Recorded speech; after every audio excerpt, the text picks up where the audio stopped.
எரிபொருள் விலையில் ஏற்பட்டுள்ள மாற்றம். தலைமன்னாரில் கைது செய்யப்பட்ட இந்திய கடற்தொழிலாளர்களுக்கு விளக்கமறியல்.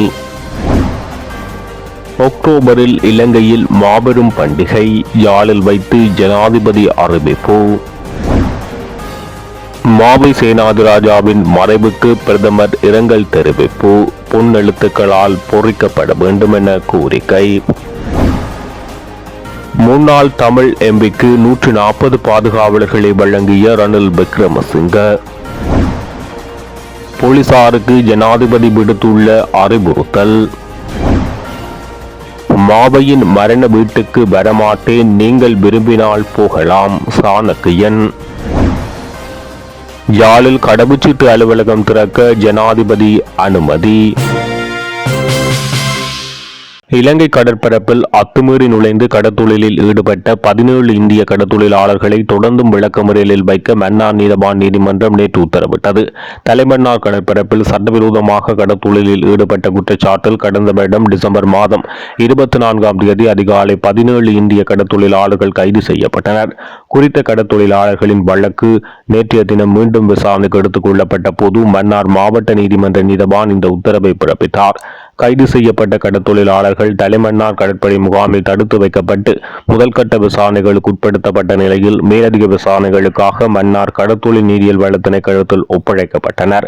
கடற்தொழில் திணைக்கள அதிகாரிகள் விசாரணையின் பின்னர் மன்னார் நீதவான் நீதிமன்றத்தில் 17 சந்தேக நபர்களை முன்னிலைப்படுத்திய நிலையில் தொடர்ந்தும் விளக்கமறியலில் வைக்க மன்னார் நீதவான் உத்தரவிட்டார். எதிர்வரும் அக்டோபர் மாதம் அனைத்து இளைஞர்களும் கொண்டாடும் இளைஞர்களுக்கான பண்டிகையை அறிமுகப்படுத்த நான் விரும்புகின்றேன் என ஜனாதிபதி அனுரகுமார திசாநாயக்க தெரிவித்துள்ளார். பல்பெட்டி துறையில் இடம்பெற்ற மக்கள் கூட்டத்தில் அவர் இதனை தெரிவித்தார். வடக்கு, கிழக்கு, மலையகம் மற்றும் தெற்கு உள்ளிட்ட அனைத்து பகுதி மக்களும் இணைந்து முதலாவதாக ஆட்சிக்கு கொண்டு வந்த அரசாங்கம் எங்களுடையது. பல தசாப்தங்களாக நாட்டில் வடக்கு, கிழக்கு, தெற்கு மற்றும் மலையகம் என்று தனித்தனியான அரசியல் நிலை காணப்பட்டது. கடந்த அரசாங்கங்கள் மக்களை தனியாக பிரித்து கையாண்டனர். அந்த அளவு என்றால் ஒரு யுத்தம் நாட்டில் உருவாகும் அளவுக்கு பிரித்தாளும் கொள்கையை கடந்த அரசாங்கங்கள் மேற்கொண்டன. பிரித்தாளும் அரசாங்கங்கள் எப்போதும் இதுபோன்று பொதுவெளியில் மக்களை சந்திப்பதில்லை. இனி ஒரு நாளும் பிரிந்து செயற்படாது நாங்கள் அனைவரும் ஒன்றாக செயற்பட வேண்டும். தனித்தனி மதமாக இருந்து விழாக்களை கொண்டாடாமல் நாங்கள் இளைஞர்களாக இணைந்து ஒரு விழாவை கொண்டாடுவோம். வரவு செலவு திட்டத்தினூடாக நான் புதிதாக ஒன்றை அறிமுகப்படுத்த விரும்புகிறேன். நாங்கள் அனைவரும் இளைஞர்களாக ஒரு விழாவை இணைந்து கொண்டாட உங்களுக்கு அழைப்பு விடுக்கிறேன். அக்டோபர் மாதம் எங்களுடைய கலை, கலாச்சாரங்கள், பண்பாடுகளை சேர்த்து பாரம்பரியமாக ஒரு விழாவை நடாத்துவதற்கு நாங்கள் திட்டமிட்டுள்ளோம். அனைவரும் இணைந்து இந்த விழாவை கொண்டாடுவோம் என அழைப்பு விடுத்துள்ளார். யாழ் போதனா வைத்தியசாலையில் இருந்து இடமாற்றம் செய்யப்பட்ட வைத்திய நிபுணர் மீள் அழைக்கப்பட வேண்டும் என பாராளுமன்ற உறுப்பினர் சிவஞானம் சுரீதரன் கோரிக்கை விடுத்துள்ளார்.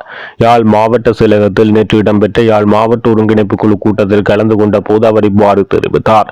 விசேட வைத்திய நிபுணர் ஒருவர் மாற்றீடு ஆளணி எதுவுமின்றி யாழ் போதனா வைத்தியசாலையில் இருந்து விடுவிக்கப்பட்டமையினால் சிகிச்சை பெற்று வந்த நோயாளர்களின் நிலை பெரும் கவலைக்குரியதாகவும் சவாலாகவும் மாறியுள்ளது. இவர்களுக்கான சிகிச்சைகளில் ஏற்படும் காலதாமதம் சிகிச்சைகளின் பலனை கேள்விக்குறியாக்கும். பல்முக சீராக்கல் பிரிவின் விசேட வைத்திய நிபுணர் ஒருவரே இவ்வாறு இடமாற்றம் செய்யப்பட்டுள்ளார். யாழ் போதனா வைத்தியசாலையில் பல்முக சீராக்கல் பிரிவின் விசேட வைத்திய நிபுணர் ஒருவர் உள்ளார். அவருடைய சிறந்த சேவையினூடாக இதுவரை காலமும் காணப்பட்ட நீண்ட காத்திருப்போர் நோயாளர் பட்டியல் அவரது சேவை காலத்தில் இல்லாதொழிக்கப்பட்டது. நோயாளர்களின் நன்மை கருதி கிளிநொச்சி மாவட்ட பொது வைத்தியசாலையிலும் கிளிநொச்சி, முல்லைத்தீவு, மன்னார் ஆகிய மாவட்டங்களிலும் உள்ள நோயாளர்களை பார்வையிட்டு சிகிச்சை அளித்து வந்துள்ளார். இதில் பெரும்பான்மையாக அவரது சேவையினை பெறுபவர்களாக பாடசாலை மாணவர்கள் காணப்படுகின்றனர். மேலும் அவர் எந்தவொரு தனியார் மருத்துவமனைகளிலும் சேவையாற்றியதில்லை. இவருடைய திடீர் இடமாற்றத்தினால் சிகிச்சை பெற்று வந்த நோயாளர்களின் நிலை பெரும் கவலைக்குரியதாகவும் சவாலாகவும் மாறியுள்ளது. இவர்களுக்கான சிகிச்சைகளில் ஏற்படும் காலதாமதம் அச்சிகிச்சைகளின் பலனை கேள்விக்குறியாக்கும். எனவே உடனடியாக அவரை போதனா வைத்தியசாலைக்கு விடுவித்து உதவ வேண்டும் அல்லது மாற்று ஆளணியை நியமிக்க வேண்டும் என தெரிவித்துள்ளார். மக்கள் சேவைக்காக தனது வாழ்வை அர்ப்பணித்த சிரேஷ்ட அரசியல் தலைவரான மாவை சேனாதிராசாவின் மறைவை அறிந்து நான் மிகவும் வருத்தம் அடைகிறேன் என பிரதமர் ஹருணி அமரசூரிய தெரிவித்துள்ளார். அத்தோடு தமிழ் மக்களின் உரிமைகளை பாதுகாப்பதில் அவரது அர்ப்பணிப்பும் ஈடுபாடும் இலங்கை அரசியல் வரலாற்றில் பொன்னெழுத்துக்களால் பொறிக்கப்படும் என அவர் தெரிவித்துள்ளார். பிரதமர் மேலும் குறிப்பிடுகையில், இலங்கை தமிழரசு கட்சியின் தலைவராகவும் தமிழ் தேசிய கூட்டமைப்பில் ஒரு முக்கிய ஆளுமையாகவும் திகழ்ந்த சேனாதிராசா இன ஒற்றுமை மற்றும் நல்லிணக்கத்துக்காக பாடுபட்டவர். அத்தோடு தனது மக்களின் உரிமைகள் மற்றும் அபிலாசைகளுக்காக ஒரு முன்னணி பங்கை வகித்தார். ஜனநாயக நடவடிக்கைகளுக்கான அவரது அர்ப்பணிப்பு மற்றும் அமைதியான அரசியல் இயக்கத்தின் மீது அவருக்கு இருந்த உறுதியான நம்பிக்கை ஆகியவை பாராளுமன்றத்தில் அவரது பல தசாப்த கால சேவை காலத்தில் சிறப்பாக பிரதிபலிக்கிறது. அவரது மறைவை அவர் அறிந்த மற்றும் அவருடைய பணியாற்றிய அனைவரும் ஈடு செய்ய முடியாத இழப்பாகும். அவரது மறைவினால் வாடும் குடும்பத்தினர், நண்பர்கள் மற்றும் இழந்து வாடும் அனைவருக்கும் எனது ஆழ்ந்த இரங்கலை தெரிவித்துக் கொள்வதாக குறிப்பிட்டுள்ளார். முன்னாள் பாராளுமன்ற உறுப்பினர் லக்ஷ்மன் கதிர்காமருக்கு 140 பாதுகாவலர்கள் மற்றும் குண்டு துளைக்காத வாகனம் ஒன்றையும் முன்னதாக ரணில் விக்ரமசிங்க பாதுகாப்பு கருதி வழங்கியதாக ஐக்கிய தேசிய கட்சியின் தவிசாளர் பஜிர் அபேவர்தன தெரிவித்துள்ளார். காலியில் இடம்பெற்ற அரசியல் கூட்டத்தில் அவர் இதனை தெரிவித்துள்ளார். முன்னாள் ஜனாதிபதிகளின் பாதுகாப்பு தொடர்பில் தீர்மானங்களை எடுக்கும் போது அரசாங்கம் மிகவும் அவதானமாக சிந்தித்து செயற்பட வேண்டும். வரலாறு பூராகவும் இருந்த அரசு தலைவர்கள் அதிகமானவர்கள் அகால மரணம் அடைந்துள்ளனர். நாட்டின் முன்னாள் ஜனாதிபதிகள் மற்றும் பிரபுக்களின் பாதுகாப்பு தொடர்பில் பலரும் கதைத்து வருகின்றனர். இவ்வாறு இருந்தாலும் இவ்வாறான தீர்மானங்களை எடுக்கும் போது அரசாங்கம் மிகவும் அவதானத்துடன் செயற்பட வேண்டும். குறிப்பாக முன்னாள் ஜனாதிபதி மஹிந்த ராஜபக்ச இந்த நாட்டில் 30 வருடமாக இருந்து வந்த பயங்கரவாத யுத்தத்தை முடிவுக்கு கொண்டுவர இறுதியாக தலைமைத்துவம் வழங்கிய ஒருவர். அவரை வெறுக்கக்கூடிய நபர்கள் என்றும் இருக்கலாம், அவரின் உயிருக்கு அச்சுறுத்தல் இருக்கலாம். ஆனால் இவ்வாறான தீர்மானங்களை எடுக்கும் போது அரசாங்கம் இதனை விட புத்திசாதுரியமாக சிந்தித்து செயற்பட வேண்டும் என தெரிவித்துள்ளார். போலீசாருக்கும் பொதுமக்களுக்கும் இடையில் நெருக்கமான உறவு இல்லாவிட்டால் போதைப் பொருளை ஒழிக்க முடியாது என ஜனாதிபதி அனுர்குமார் திசாநாயக்க தெரிவித்துள்ளார். நேற்று யாழ் மாவட்ட செயலகத்தில் இடம்பெற்ற மாவட்ட அபிவிருத்தி ஒருங்கிணைப்பு குழு கூட்டத்தில் அவர் இதனை தெரிவித்துள்ளார். வடக்கில் தமிழ் இளைஞர் யுவதிகள் போலீசில் இணைந்து கொள்வது மிக குறைவு. சட்டவிரோத போதைப் பொருள் பாவனையை கட்டுப்படுத்த வேண்டுமானால் போலீசார் பொதுமக்களின் மனதை வெல்ல வேண்டும். இதை ஏன் நான் கூறுகிறேன் என்றால், சட்டவிரோத செயற்பாடுகள் தொடர்பில் பொதுமக்கள் போலீசாரிடம் முறையிடும் போது முறையிடுவோர் தொடர்பான தகவல்கள் சட்டவிரோத செயற்பாடுகளில் ஈடுபடுபவர்களுக்கு செல்கின்றது என்றார்.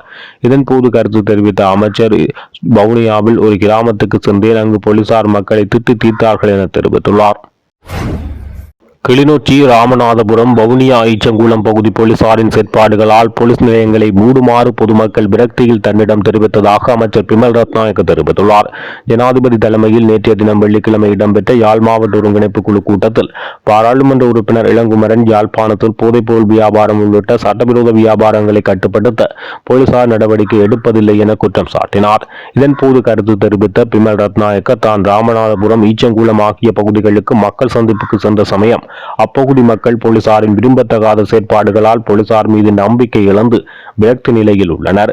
சட்டவிரோத செயற்பாடுகள் தொடர்பில் போலீசாருக்கு அறிவித்தால் உடனேயே சட்டவிரோத செயற்பாடுகளில் ஈடுபடும் நபர்களுக்கு அந்த தகவல் செல்கின்றது என தெரிவிக்கின்றனர். தமது பகுதியில் போலீஸ் நிலையம் இருந்து சட்டவிரோத செயற்பாடுகளை கட்டுப்படுத்த முடியவில்லை என்றால் எதற்காக போலீஸ் நிலையம் என அதனை மூடிவிடுங்கள் என என்னிடம் தெரிவித்தனர் என அவர் அங்கு சுட்டிக்காட்டியுள்ளார். மாவையின் வர்ண வீட்டுக்கு நான் வரமாட்டேன் என்றும், மட்டக்களப்பில் இருந்து யாராவது செல்ல விரும்பினால் அதற்கான ஏற்பாடுகளை செய்து தருவதாக மட்டக்களப்பு மாவட்ட பாராளுமன்ற உறுப்பினர் சாணக்கியன் தமிழரசு கட்சி மாவட்ட கிளையினருக்கு அறிவித்துள்ளார். சாணக்கியன் நேபாளத்தில் ஒரு கருத்தரங்கில் கலந்து கொண்டிருப்பதாகவும் அதனாலேயே அவரால் மாவையின் வர்ண வீட்டில் கலந்து கொள்ள முடியாமல் இருப்பதாக தெரிவிக்கப்பட்டது. இருந்த போதிலும் மாவையின் இறுதி வணக்க நிகழ்வு நடைபெறுவதற்கு 3 நாட்களுக்கு முன்னரே அந்த கருத்தரங்கு நிறைவு பெற்றுவிட்டதாகவும் சாணக்கியன் நினைத்திருந்தால் உடனடியாக இலங்கைக்கு திரும்பி வந்திருக்க முடியும் எனவும் சிலர் தெரிவிக்கின்றனர். தமிழரசு கட்சியின் முன்னாள் பாராளுமன்ற உறுப்பினர் இருந்த போதிலும் மாவையின் வர்ண வீட்டுக்கு மாவையுடன் முன்னர் முரண்பட்டு சில முன்னாள் பாராளுமன்ற உறுப்பினர்கள் செல்ல முடியாத நிலை அங்கு காணப்படுவதாகவும், மாவையை மன உளைச்சலுக்கு ஆளாக்கி அவரை மரணம் நோக்கி கொண்டு சென்றதான குற்றச்சாட்டுகள் பல தமிழரசு கட்சி முக்கியஸ்தர்கள் மீது சமூக வலைதளங்களில் தொடர்ச்சியாக முன்வைக்கப்பட்டு வருகின்றமை குறிப்பிடத்தக்கது. யாழ்ப்பாண மாவட்டத்தில் கடவுச்சீட்டு அலுவலகம் ஒன்றை திறப்பதற்கு ஜனாதிபதி அனுரகுமார திசாநாயக்க அதற்கான அனுமதியினை உத்தியோகபூர்வமாக வழங்கியுள்ளார்.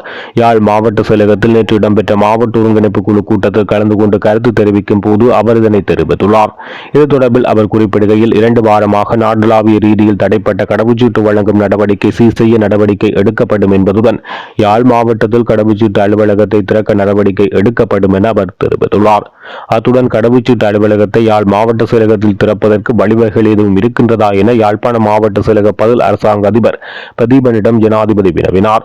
அதற்கு பதிலளித்த பிரதீபன், எமது மாவட்ட செயலகத்தில் இடப்பற்றாக்குறை இருக்கிறது, இருப்பினும் வடக்கு மக்களுக்கு தேவையான ஒரு விடயமாக கடவுச்சீட்டு அலுவலகம் காணப்படுவதால் அதற்கான இடத்தை ஒதுக்குவது குறித்து ஆலோசிக்கலாம் என தெரிவித்துள்ளார். இலங்கை பெட்ரோலிய கூட்டுத்தாபனம் எரிபொருள் விலையை திருத்த நடவடிக்கை எடுத்துள்ளது. இதன்படி சிலோன் சூப்பர் டீசலின் விலை 18 ரூபாவினால் அதிகரிக்க தீர்மானித்ததுடன் அதன் புதிய விலை 331 ரூபாவாகும். எவ்வாறாயினும் ஏனைய விலைகளில் மாற்றமில்லை என பெட்ரோலிய கூட்டுத்தாபனம் தெரிவித்துள்ளது.